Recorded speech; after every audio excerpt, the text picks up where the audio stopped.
friends, it's Christy. Welcome back to my channel. Today I'm going to be making a card using Hello Bluebird's Little Painters and Meadow Bunnies. So I've stamped out the images I'll be using on some Spectrum Noir Ultra Smooth Premium White cardstock with Lawn Fawn Jet Black ink, and I'll be coloring with my Copic markers.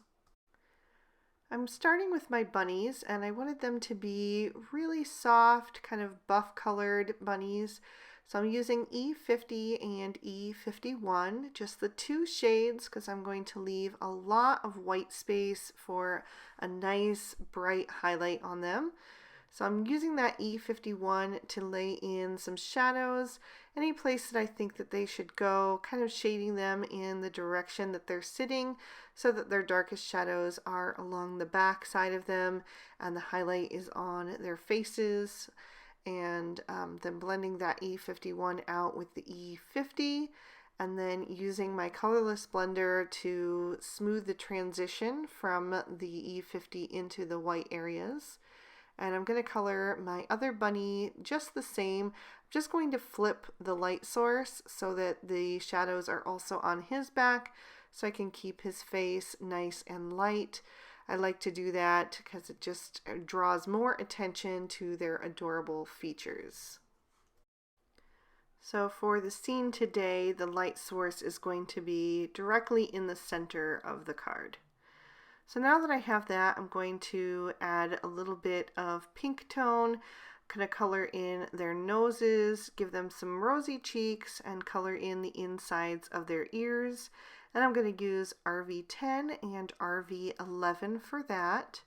For the rosy cheeks, I like to do just a little oval shape with the darker color, in this case the RV11, and then kind of draw a circle around the edges of it with the lighter shade, the RV10, and kind of use that to soften it into the rest of the skin tone or fur tone, I guess, for this case. I used a little of that E50 to soften the edge of the ears just so it looks a little more natural.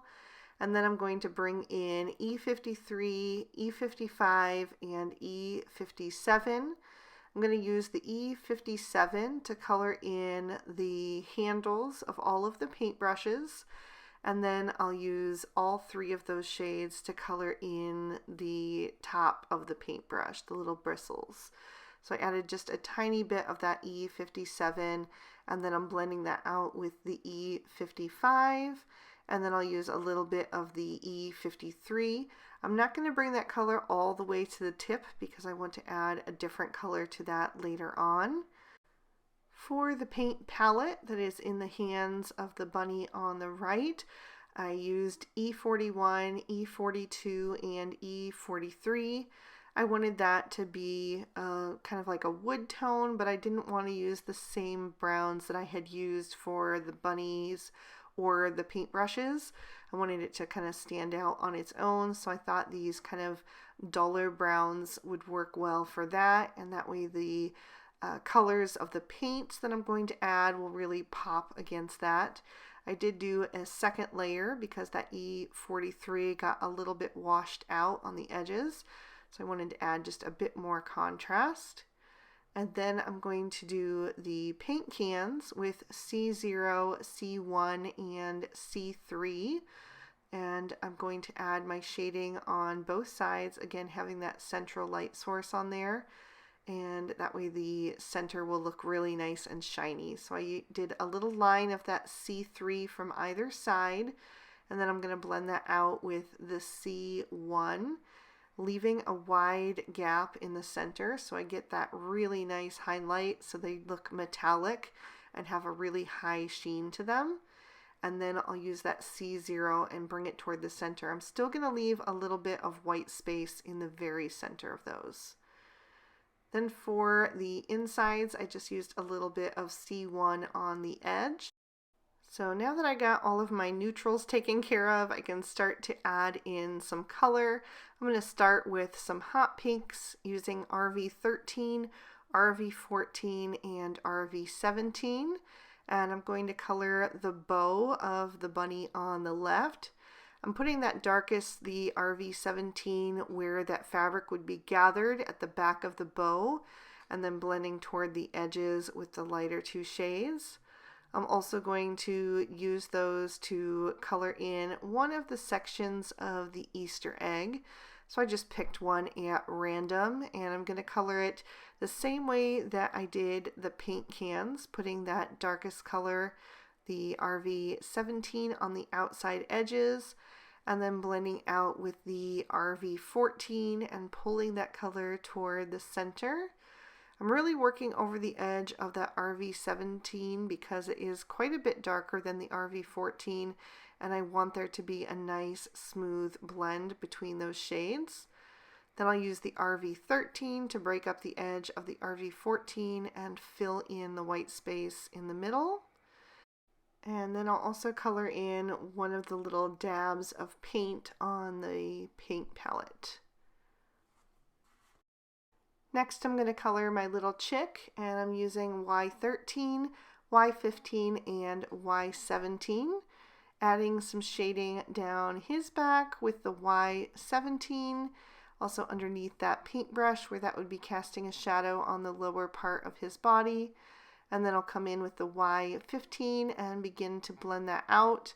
Again, leaving a nice big area for the highlight so he kind of matches with the coloring of the bunnies, and using the Y13 for that, just filling in the rest of him.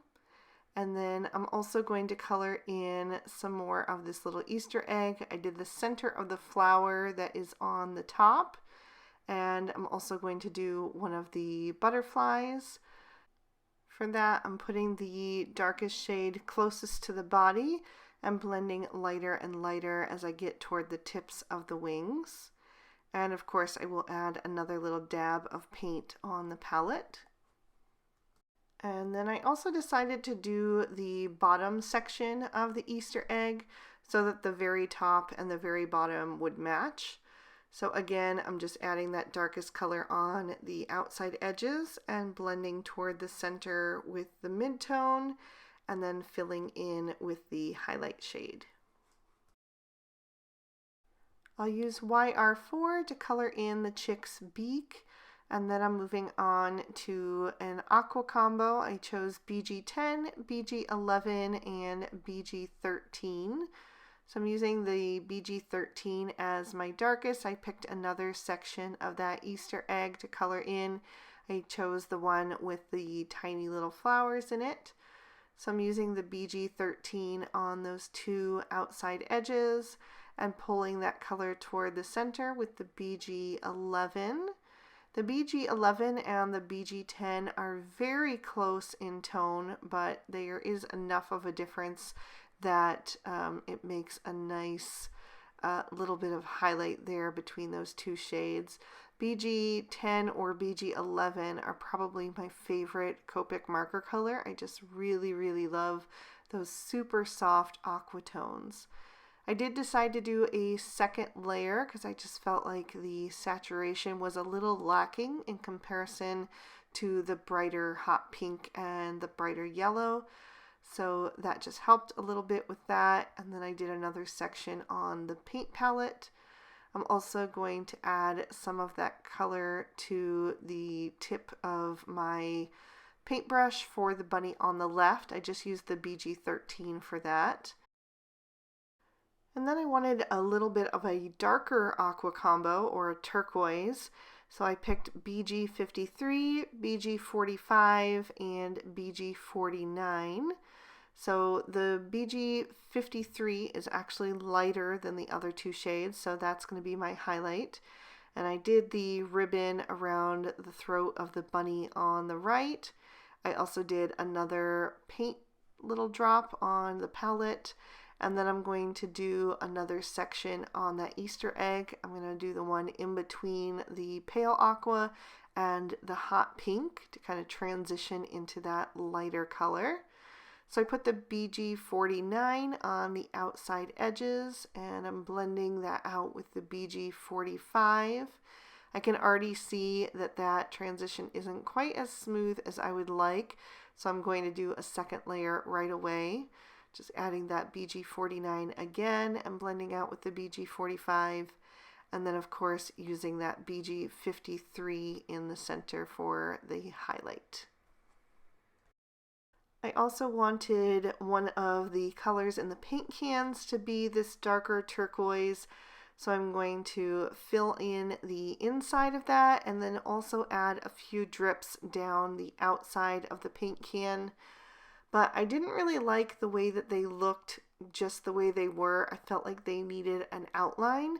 So I grabbed my Tombow Memento marker and I'm just going to trace around those paint drips to make it look a little bit more cohesive with the drawing.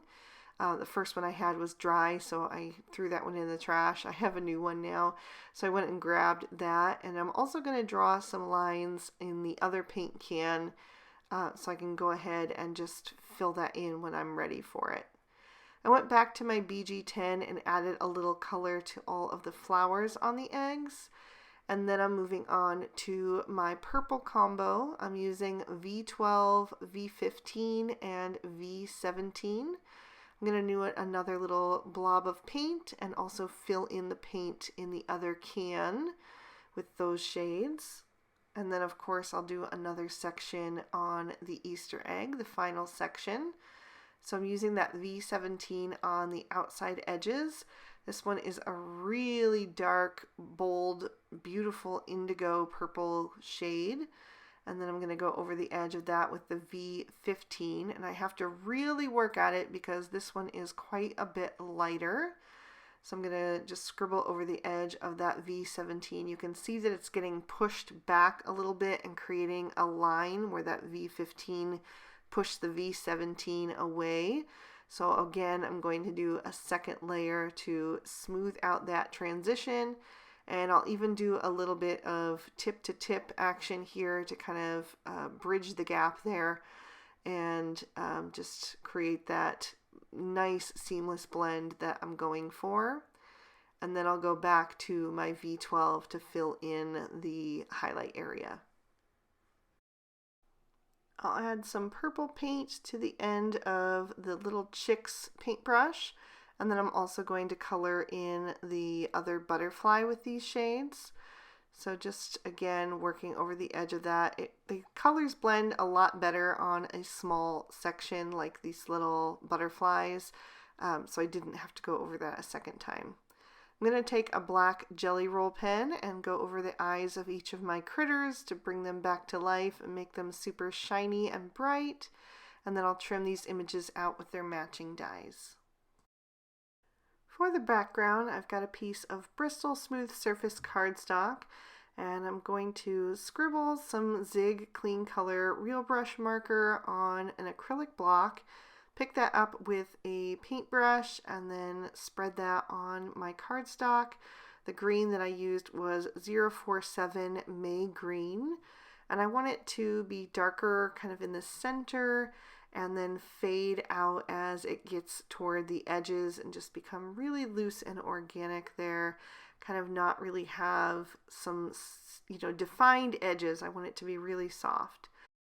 And then I used number 042 turquoise green for the sky, kind of overlapped those two shades in the center, and even went back to my green and added a bit more of that in the transition area to just kind of add a little bit more of that green tone so it wasn't quite so soft. And then I'm going to set this panel aside to dry. Once it has dried completely, I'm going to trim that down with one of the Lawn Fawn large stitch rectangle stackables dies. It's the second largest of the large ones. I have both my large and small together. Then I'll pop this panel in my MISTI so that I can stamp a sentiment, and I'm using VersaFine Onyx Black ink.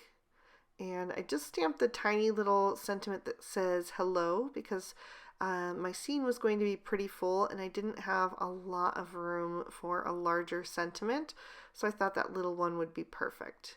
Then I popped my card base in my MISTI. I'm using Lawn Fawn Ballet Slippers cardstock and stamping in Plastic Flamingo ink. And I'm doing another little bunny and chick from this stamp set, and the sentiment that says, "Oh, happy day." The two sentiments are both from Meadow Bunnies. So I stamped that down a couple times to get a good impression. I did wipe off those images with my Lawn Fawn stamp chamois in between just to get any manufacturing residue off of them. And now I'm ready to choose my pattern papers. I'm using the Simple Stories Magical Birthday 6x8 pattern paper pad. And I really loved this plaid. It has that rainbow print in there. And then I needed something else that would go with it, so I chose this purple polka dot. So I'm going to trim those down again using the largest of the Lawn Fawn Stitch Rectangle Stackables. And then I can adhere those to my card front. So I'll use the plaid pattern first, and that is going to cover the entire front of the card. So I'm just going to make sure that it's lined up all the way to the edges. And then I will take the purple polka dot. I added a little more liquid glue just to get that corner sealed down. And then I'll take that purple polka dot print and I'm going to add that across the card front, and I just put it down towards the bottom for something a little bit different. Then I'll take my focal panel, which I've added some foam tape to the back of so that I can have a little bit of dimension on my card. I love this Scotch 3M foam tape because it's very low profile, and so it goes through the mail with no problem. I send my cards with this tape all the time and never have any issues. So I just slid that purple border down a little bit further while that glue was still wet.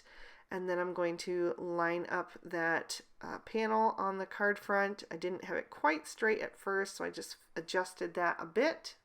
And then I'll bring in my images.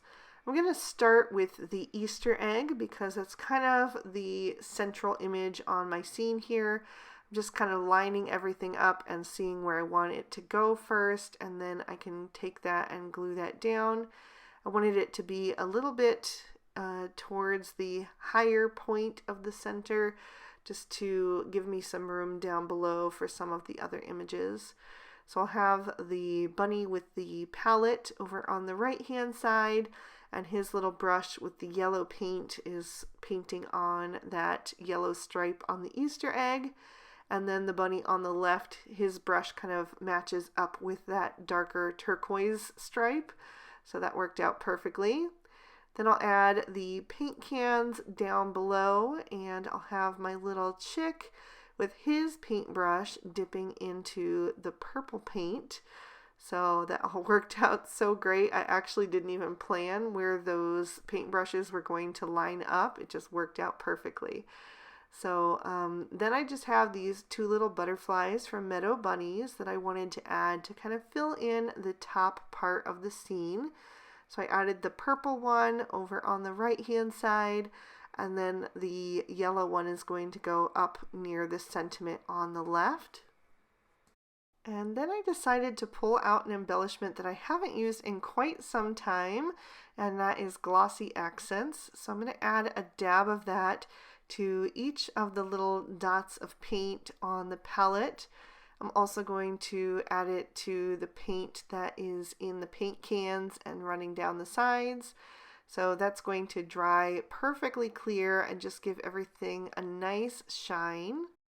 And I also added it to the tips of the paint brushes where that different color is for the paint, just so it would all match up. And then of course I needed to add some Stardust stickles because I can hardly seem to make a card without it. So I added a bit of glitter to my butterflies and also to the center of the flower on the top of the egg, and also the tiny flowers on the aqua stripe. And then I also put it on the left side of the egg, since that's the direction it was tipped in. I didn't want to cover the whole thing, but I just wanted there to be a little extra sparkle. I also added just a little bit to the insides of the bunny's ears and their noses, so they just have a little bit of extra twinkle there as well. Just trying to dab that really soft so I don't get too much out. I just wanted a tiny touch of that. And that is going to complete my card. So there is a look at all of that sparkle and also the shine from the glossy accents. And there is another peek at the inside. I had so much fun playing with this adorable stamp set, so I hope you guys really enjoyed it. If you did, please be sure to give the video a thumbs up and subscribe. Ring that notification bell so you don't miss any future videos. I post new ones every Monday and Friday. If you're interested in any of the products that I use, you'll find those listed and linked in the description bar below. And if you'd like to keep watching, here are 2 extra videos I thought you might also enjoy. I hope you all have an amazing day. Bye-bye.